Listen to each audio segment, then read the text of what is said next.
వేణుస్వామి వాళ్ళ వైఫ్ వీణా శ్రీవాణి నిన్న స్పందించారు. మంచు విష్ణు ఫోన్ చేసినట్లు చాలా పద్ధతిగా మాట్లాడారని చెప్తూనే ఇంకో పక్కన టాపిక్ డైవర్ట్ చేస్తానికా అన్నట్టుగా ఉంది తన యొక్క వర్షన్. మొత్తానికి వేణుస్వామి ఒక పర్సనల్ లైఫ్ గురించి మాట్లాడకూడదు అన్నటువంటి సందర్భం నుంచి గతంలో చూసుకుంటే కన్నప్ప సినిమాకి సంబంధించిన ట్రైలర్లో చాలా రకాలైనటువంటి ట్రోలింగ్స్ జరుగుతూ వస్తున్నాయి. సో ఈ ట్రోలింగ్స్ వల్లనే సినిమా మొత్తం కూడా కిల్ అయిపోతుంది అన్నట్టు తను మాట్లాడిన మాటలు పూర్తిగా డైవర్షన్ పాలిటిక్సా అనేటువంటి ఒక క్వశ్చన్ మార్క్ ఇక్కడ ఏర్పడుతుంది. అయితే దీనిపైన మనతో పాటు సీనియర్ జర్నలిస్ట్ హేమసుందర్ గారు ఉన్నారు. వారిని అడిగి తెలుసుకుందాం. సార్ నమస్తే. నమస్తే అండి. అయితే వేణుస్వామి చాలా ట్రోల్స్కి గురవడం కావచ్చు, లేదంటే ఈ మధ్య ఉన్నటువంటి వార్తల్లో ఎక్కువగా నిలిచింది ఎవరు అంటే మనకు వేణుస్వామి అని చెప్పుకోవచ్చు. గతంలో కూడా నాగ చైతన్య సమంతకు సంబంధించినటువంటి యొక్క ఇష్యూల్లో కూడా ఆయన చాలా ఫేమస్ అయ్యారు. మళ్ళీ నాగ చైతన్య అంటే కూటమి ప్రభుత్వం వచ్చిన తర్వాత ఇకపై సినీ రాజకీయాలకు సంబంధించి ఎటువంటిది జాతకాలు చెప్పను అని చెప్పేసి అంటున్నటువంటి ఒక వేణుస్వామి మళ్ళీ చైతన్యం మీద రియాక్ట్ అవడంతోనే పెద్ద ఇష్యూ కింద స్టార్ట్ అయిందని చెప్పుకోవాలి. అయితే ఇప్పుడు తన వైఫ్ అయినటువంటి ఒక శ్రీవాణి గారు వచ్చేసి ఈ టాపిక్ని డైవర్ట్ చేస్తానికే అంటే మంచు విష్ణు గారికి సంబంధించి కన్నప్ప సినిమా సంబంధించి ట్రైలర్ రిలీజ్ అయింది. దాంట్లో ఎన్నో రకాలైనటువంటి ట్రోలింగ్స్ జరుగుతున్నాయి. అయితే ఈ ట్రోలింగ్స్ చేస్తున్నటువంటి యూట్యూబ్ ఛానల్స్ అన్నిటికీ కూడా వాళ్ళు కాపీరైట్ ఇష్యూస్ చేస్తూ వస్తున్నారు. దీని మీద కూడా పెద్ద ఇష్యూ జరిగింది. ఫస్ట్ నీ సినిమాకి సంబంధించిన ఇటువంటి ఇష్యూ చూసుకోండి, మీరు మిగతా వాటికి మీకు సంబంధం లేదు అన్నట్టుగా ఎటకారంగా మాట్లాడినట్టుగా చాలామంది మాట్లాడుతూ వస్తున్నారు. చాలామంది సోషల్ మీడియా కూడా దాని మీద ఎక్కువ ట్రోల్ చేస్తుంది. మొత్తానికి ఈ రెండు ఇష్యూస్ని ఎలా చూడాలి? ఇక్కడ ఏంటంటే ఇప్పటిదాకా వేణుస్వామి అందరికీ బాగా నోటెడ్. ఇప్పుడు నిన్న ఆవిడ వీడియో రిలీజ్ చేసిన తర్వాత అంతకు మించి వేణుస్వామికి మించి ఈవిడ ఉంది అనుకునేలాగా ఆవిడ మీద జనాలు కామెంట్ చేస్తున్నారు. ఒకసారి ఆవిడ తన వీడియోలకి వచ్చిన కామెంట్స్ చదువుకుంటే తను చేసింది మంచా చెడా అనేది అర్థమైపోతుంది. ఎందుకంటే ఒపీనియన్ అనేది కామెంట్స్ రూపంలో మనకు వచ్చేస్తుంది. వీడియో రిలీజ్ చేసుకుంటే మనం పెట్టిన వీడియో మీద మంచి ఎంత ఉంది, చెడు ఎంత ఉంది అనేది తెలిసిపోతుంది. దాన్ని బట్టి మనం చేసుకోవచ్చు. ఒక రకంగా తొందరపడి ఆవిడ వీడియో చేసిందేమో అనిపించింది నాకు. ఇంకొకటి ఏంటంటే మనకి ఒక బాడీ లాంగ్వేజ్ ఉంటుంది. చెప్పాలంటే ఆవిడ నాకు ఆ వీడియో చూసిన తర్వాత ఆవిడ మంచి ఆర్టిస్ట్ అనిపించింది. ఎందుకంటే ఆవిడ హావభావాలు కానీ ఆ టైమింగ్ కానీ అది చూస్తే నిజంగా సినిమా నటి అయితే అద్భుతంగా రాణించేది అనిపించింది. ఎందుకంటే ఆ జర్నలిస్టుల మీద ఆడిపోసుకోవడం కానీ, మీడియా మీద కామెంట్స్ కానీ, తెర వెనక ఏం జరుగుతుందో నాకు తెలుసు అన్నట్టుగా ఆవిడ తనదైన శైలిలో అంటే జర్నలిస్టులు కూడా రకరకాల అమ్ముడుపోతూ ఉంటారని డైరెక్ట్గా చెప్పలేక అక్కడ గ్యాప్ ఇచ్చి ఆ గ్యాప్ని మనం ఫిల్ చేసుకోవాలన్నట్టుగా నిజంగా చెప్పాలంటే అద్భుతం. అసలు ఆవిడ నటన అనేది చాలా అద్భుతంగా ఉంది. అంటే అంత టైమింగ్తో మాట్లాడటం కూడా రావాలి కదా అప్పటికప్పుడు. అదేదో స్క్రిప్టెడ్ వెర్షన్ కాదు. నేను జర్నలిస్ట్నే అంటూ ఆవిడ ఆ వీడియో మొదలు పెట్టుకుంటూ వచ్చి చివరికి ఎక్కడ దాకా వచ్చిందంటే అది సినిమా రివ్యూలు. ఇప్పుడు విష్ణు అన్న నాకు ఫోన్ చేశాడు, కానీ చాలా పద్ధతిగా మాట్లాడారు నాతో. నేను చెప్పాను, మీ సినిమా రివ్యూల వల్ల మీ సినిమాలు ఎంత కిల్ అయిపోతుంది, దాని మీద మీరు ఫోకస్ పెట్టండి అని చెప్పి నేను మాట్లాడాను అని చెప్పుకుంటూ ఆవిడ పేర్కొన్నారు. దాని మీద సినిమా రివ్యూలు సినిమాలకు ఎంత ప్రభావం చూపుతున్నాయి అనేది అది ఛాంబరో లేకపోతే వాళ్ళు చూసుకుంటూ ఉంటారు. కానీ ఈవిడ ఈ టాపిక్ని డైవర్ట్ చేయడానికి అన్నట్టుగా ఇది ఒక పెద్ద ఇష్యూని తీసుకొచ్చి ఇక్కడ పెట్టడం, మీడియా మీద దుమ్మెత్తిపోయటం కూడా అంత మంచి తొందరపాటు నిర్ణయం ఏమనిపించింది నాకైతే. ఆవిడ చెప్పిన విధానం, వీడియో రిలీజ్ చేసిన విధానం అయితే బ్రహ్మాండంగా ఉంది. అంటే తప్పు చేసిన వాడు నేను వేణుస్వామి అయినా కేసు పెడతానంత వరకు బాగానే ఉంది, అంతా బాగానే ఉంది. కానీ ఒక తొందరపాటు ఈ వీడియో రిలీజ్ చేయడం అనేది ఒక తొందరపాటు నిర్ణయంలాగా నేనైతే భావిస్తున్నాను. అయితే మీరు కూడా చాలా సీనియర్ జర్నలిస్ట్ కాబట్టి మీరు ఏదైతే న్యూస్కి సంబంధించి కూడా చేశారో దాని తర్వాత సినీ జర్నలిజం కూడా చేస్తూ ఉన్నారు కాబట్టి నిజంగా శ్రీవాణి గారు జర్నలిస్ట్. ఎందుకంటే మీకు సంబంధించి జర్నలిజంలో సంబంధించినటువంటి ఒక గ్రూప్స్ కూడా ఉంటుంటాయి. మీరు క్రిటిక్స్కి సంబంధించి మీరు ట్రెజరర్గా ఉన్నారు. అదేవిధంగా ఏదైనా గ్రూప్లలో ఇటీవల శ్రీవాణి గారు చూసారో నిజంగానే ఆవిడ సినీ జర్నలిస్టా లేదా నిజంగా జర్నలిస్టా కాదంటే ఏం చెప్తారు? నాకు అదే అర్థం కాల. ఫస్ట్ ఆ వీడియోలో ఆ లైన్ చూడంగానే ఈవిడ జర్నలిస్టేనా అనుకున్నాను నేను. ఎందుకంటే నాకు తెలిసి ఎప్పుడు నేను ఆవిడ జర్నలిస్ట్గా నేను ఎప్పుడు చూడలే. మంచి వీణ బాగా వాయిస్తారనేది తెలుసు, కానీ ఇంత నేను జర్నలిస్ట్ని అని చెప్పుకుంటూ ఆవిడ వీడియో చేయటం, మళ్ళీ జర్నలిస్ట్ మీద దుమ్మెత్తిపోయటం, ఇవన్నీ చూసిన తర్వాత ఒక విధంగా చెప్పాలంటే అసలు అద్భుతమైన ఇంత మంచి యాంకరు, మంచి ఆవిడలో ఇన్ని క్వాలిటీస్ ఉన్నాయి. స్క్రిప్ట్ లేకుండా అప్పటికప్పుడు సాధారణంగా ప్రాంప్టర్లు చదువుతూ ఉంటారు. అది తెలిసిపోతూ ఉంటుంది. ప్రాంప్టర్లు చూసి చెప్తారు, ఎవరు చూడలేదు అనుకుంటూ ఉంటారు, కానీ ప్రాంప్టర్లు చూసి చెప్పేది వేరుగా ఉంటుంది.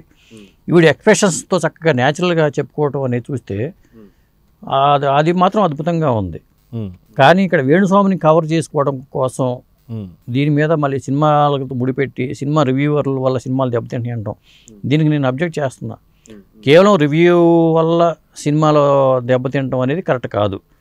దీని మీద కూడా ఛాంబర్లో డిస్కషన్ జరుగుతుంది. ఎందుకంటే రివ్యూలు ఆపించాలి మనం ఏవైనా సరే, సినిమా కలెక్షన్స్ మీద ఎఫెక్ట్ పడుతుందని. అలా అనుకుంటే ఒక సినిమా ట్రైలర్ రిలీజ్ అయినప్పుడు లేకపోతే ఒక టీజర్ రిలీజ్ అయినప్పుడు కూడా సోషల్ మీడియాలో వస్తుంది, ప్రమోషన్స్ వర్క్ జరుగుతుంది. చిన్న ఎగ్జాంపుల్ ఏంటంటే కల్కి ట్రైలర్ రిలీజ్ అయినప్పుడు అసలుకి ఇదేదో ఆ సినిమా ఈ సినిమా తీసుకొచ్చి పెట్టినట్టుంది, ఈ సినిమా సక్సెస్ అవ్వదు, ఈ సినిమా హిట్ అవ్వదు అని చెప్పి అనుకున్న వాళ్ళు చాలా మంది ఉన్నారు. అవును, రివ్యూస్ కూడా అదే వచ్చాయి. కానీ కల్కి లాంటి సినిమాలు హిట్ అయ్యాయి కదా. అదే విషయం ఉంటే ఎక్కువ వసూలు చేయడానికి కూడా హెల్ప్ అవుతుంది సోషల్ మీడియా. ఇప్పుడు కంగువా ట్రైలర్ రిలీజ్ అయ్యింది, అది బాగుందా లేదా డిస్కషన్ చేసుకుంటే ఒక వీడియో చేస్తాం. అలాగే తంగలాన్ మీద చేస్తాం. చేసినప్పుడు అసలు ఆ సినిమా గురించి కూడా రాకపోతే ఆ సినిమా గురించి ఎలా తెలుస్తుంది, ప్రపంచానికి ఎలా తెలుస్తుంది? వాళ్ళు ఏదో రిలీజ్ చేసి సోషల్ మీడియాలో ఆ గ్రూపుల్లో పెట్టిన మాత్రం కాదు కదా, వెబ్సైట్లో రాస్తేనే కదా వచ్చేది, బయటకు తెలిసేది. మంచో చెడో ఏదో ఒకటి రాస్తే ఇది సినిమా ఒకటి వస్తుందని తెలుస్తుంది. నీకేం తెలియకుండా థియేటర్లకి అసలు ఏముందో తెలియకుండా ఎలా తెలుస్తుంది మీకు? సినిమా రివ్యూల వల్ల కిల్ అయిపోతుందంటాం కరెక్ట్ కాదు అసలు. ఎందుకంటే సినిమాలో దమ్ముంటే, విషయం ఉంటే, ఖచ్చితంగా స్టార్ డమ్ ఉంటే జనాలు వెళ్తున్నారు. రివ్యూల వల్ల సినిమా కలెక్షన్స్ మా దెబ్బతింటున్నాయి అని, రివ్యూల వల్ల సినిమాలు దెబ్బతింటున్నాయి అంటాం అనేది కరెక్ట్ కాదు. అయితే నిన్న శ్రీవాణి గారు మాట్లాడే మాటలు ఏదైతే ఉన్నాయో చాలా వెటకారంగా, వ్యంగ్యంగా, ఇది మంచు విష్ణుకే మళ్ళీ ఇంకొక బూమరాంగ్ అయ్యేటట్లుగా తను మాట్లాడినట్టుగా చాలామంది అయితే అంటూ ఉన్నారు. చాలామంది జర్నలిస్టులు కూడా అదే మాట చెప్తున్నారు. అయితే మొత్తానికి శ్రీవాణి గారు మాట్లాడినటువంటి సందర్భం ఏదైతే ఉందో అది వేణుస్వామి గారు నాగ చైతన్య గారి విషయం మీదే మంచు విష్ణు గారు ఫోన్ చేసి ఉంటారు. విషయం ఇదైతే నీ సినిమాకి సంబంధించి, కట్టప్ప సినిమాకి సంబంధించి ఎన్నో రకాలైనటువంటి ట్రోలింగ్స్ వస్తున్నాయి, ఫస్ట్ నీ సినిమా సంగతి నువ్వు చూసుకో అన్నట్టుగా ఉంది అన్నట్టుగా చాలామంది ప్రజలు కావచ్చు, చాలామంది జర్నలిస్టులు కూడా ఇదే రకంగా అంటున్నారని చెప్పి తన మాటల్లో ఉన్నటువంటి ఒక వ్యంగ్యార్థం అయితే చెప్తున్నారు. నిజంగా అలానే అనిపించిందా, లేకపోతే ఏ రకంగా చూసుకోవాలంటారు? అదేనండి, ఆవిడ మాటల్లో చాలా వెటకారం, అది మనం దాన్ని వర్ణించలేం కూడా. మీరు ఆ వీడియో మొత్తం చూసిన తర్వాత ఇంకో వీడియో కూడా వచ్చింది. రెండు వీడియోలు చూసిన తర్వాత ఆ ట్రోలర్స్ ఊరుకోరు కదా, దాని మీద వాళ్ళ అభిప్రాయాలు వాళ్ళు కింద పెట్టేశారు. ఇప్పుడు ఆవిడ ఏం చేయాలంటే, మనం ఆవిడ వీడియో పరంగా ఆవిడ ఓకే, ఆ చెప్పదలసిన విషయం చెప్పింది, ఆ చెప్పే విషయాన్ని కూడా ఇతరులు నొచ్చుకోకుండా చెప్పడం వేరు, ఇతరుని హట్టు చేసేలా చెప్పడం వేరు. అంటే రెండో వీడియో ఏదైతే ఉంటుందో దాంట్లో కొంత అర్థం కాని పరిస్థితి ఏంటంటే, నాగ చైతన్య, శోభితా ధూళిపాల మీరు చాలా హ్యాపీగా ఉండండి, చాలా చక్కగా ఉన్నారు అంటూనే నాకు ఒక గిఫ్ట్ పంపించండి అంటే మీ వల్లే మా ఆయనకి పేరు వచ్చింది, ఈ చెడు పేరు వచ్చింది అన్నట్టుగా వెటకారంగా, వ్యంగ్యంగా మాట్లాడుతుంది అన్నట్టుగా చాలామంది కింద మనం చూసుకుంటే కామెంట్స్ కూడా పెడుతూ వస్తున్నారు. సో మొత్తానికి ఎందుకు ఇంత వెటకారం, వ్యంగ్యం? మీరు ఇందాక అన్నట్టు ఖచ్చితంగా వేణుస్వామికి మించి ఉంది తనకు సంబంధించినటువంటి యొక్క కామెంట్స్ కావచ్చు, వీడియోస్ కావచ్చు అంటే ఏమంటారు? 100% అండి. ఇప్పుడు దాకా జనాలు కూడా అట్లా అనుకోవాలా. ఆ అమ్మాయి ఎందుకంటే సాఫ్ట్ ఫేస్ చూస్తే తెలిసిపోతుంది. ఆవిడ వీణ, ఆవిడ సరస్వతి, మంచి సంగీత సరస్వతి, ఈ భావంతో ఉండేవాళ్ళు. నిన్న వీడియో చూసిన తర్వాత వేణుస్వామికి మించి ఈవిడ ఉంది, అంతా తాను గుడ్డలే అంటారు కదా, ఆ తరహాలోనే ఆ ఇంట్లోనే ఇట్లాంటి వాళ్ళు ఉన్నారు అనేలాగా కామెంట్లు వస్తున్నాయి. నేను కూడా మొత్తం అన్ని కామెంట్స్ చదివా. ఈ వీడియోకి మీద జనం రెస్పాన్స్ ఎలా ఉందని కామెంట్లు చదువుకుంటుంటే, అంటే చెప్పడం వరకు ఆవిడ బాగా చెప్పింది, కానీ అది వేరే వాళ్ళకి నొచ్చుకునేలాగా, వేరే వాళ్ళని కించపరిచేలాగా, ఎటకారంగాను, వ్యంగ్యంగాను ఇట్లా వీడియో చేయటం, వాళ్ళ ఆయన్ని సమర్థించడం. ఇప్పుడు రకరకాల క్రికెట్, ఇటు పక్కన వాళ్ళని కూర్చోపెడతారు, ఇటు పక్కన జ్యోతిష్ని కూర్చోపెడతారు, మళ్ళీ వేణుస్వామి లేకపోతే వ్యూస్ రావు మీకు అంటూ ఇట్లా చేయటం, అలా శాటిలైట్ ఛానల్స్ని దుయ్యబట్టడం, ఇవన్నీ ఆవిడ చేసేసరికి నా మంచి పేరుకు వస్తా కూడా ఇప్పుడు దెబ్బతింటుందేమో అనిపిస్తుంది నాకు. ఎందుకంటే ఆవిడ మీద ఇప్పుడు దాకా చాలామంది సాఫ్ట్ కార్నర్తో ఉన్నారు. కాకి ముక్కుకు దొండపండు అంటారు కదా, ఆ తరహాలోనే అరే వేణుస్వామికి ఇంత మంచి భార్య ఉంది, ఇంత సంగీత సరస్వతి ఉంది, ఇలా అనుకుంటూ ఉండేవాళ్ళు. వీడు అంబానీ వాళ్ళ ఇంట్లో పెళ్ళికి కూడా వెళ్ళి వీణ వాయించింది అనుకుంటూ ఉండేవాళ్ళు. ఈ వీడియోతో ఆవిడ తన స్థాయిని తగ్గించుకుందేమో అనేలాగా మనకు అనిపిస్తుంది. అయితే తను పెట్టినటువంటి ఒక వీడియో కింద కామెంట్స్ మీరు అన్నీ చదివారు అంటున్నారు కదా, పాజిటివ్ నెగిటివ్ ఒకవేళ 10కి పాజిటివ్గా ఎంతమంది మాట్లాడారు, నెగిటివ్గా ఎంతమంది మాట్లాడారు అంటే ఏం చెప్తారు? 95% ఆవిడ దీని మీద నెగిటివ్గానే ఉన్నారండి. ఆవిడ ఇచ్చిన వీడియో మీద ఎవరో ఏకీభవించేలాగా ఎవరో ఒక్కళ్ళు కూడా పెట్టలే మెసేజ్. దీన్ని బట్టి మనకు అర్థమైపోతుంది కదా. అందుకనే మనం 1కి 2 సార్లు ఇట్లాంటి వీడియోలు చేసేటప్పుడు 1కి 2 సార్లు ఆలోచించుకుని మనం ఏం మాట్లాడుతున్నామో దానికి ఎటువంటి రెస్పాన్స్ వస్తుంది అని ఆలోచించుకుని వీడియోలు పెట్టడం వల్ల మంచిది. అది వేణుస్వామి చేసి ఉంటే అసలు ఈ పరిస్థితి వచ్చేదే కాదు. చౌదరి దులిపాల నాగచైతన్య మీద వీడియో చేసే ముందు వేణుస్వామి ఆలోచించుకున్నా ఈ పరిస్థితి వచ్చేది కాదు, ఇక్కడ దాకా వచ్చేది కాదు కదా. ఎందుకు సోషల్ మీడియాలో రచ్చ? ఆ తర్వాత మళ్ళీ ఈవిడ ఆలోచించుకోకుండా మళ్ళీ కావాలి తొందరపడుతూ ఈ వీడియో చేయడం వల్ల ఆవిడకున్న క్రెడిబిలిటీని పోగొట్టుకున్నట్టు అవుతుంది.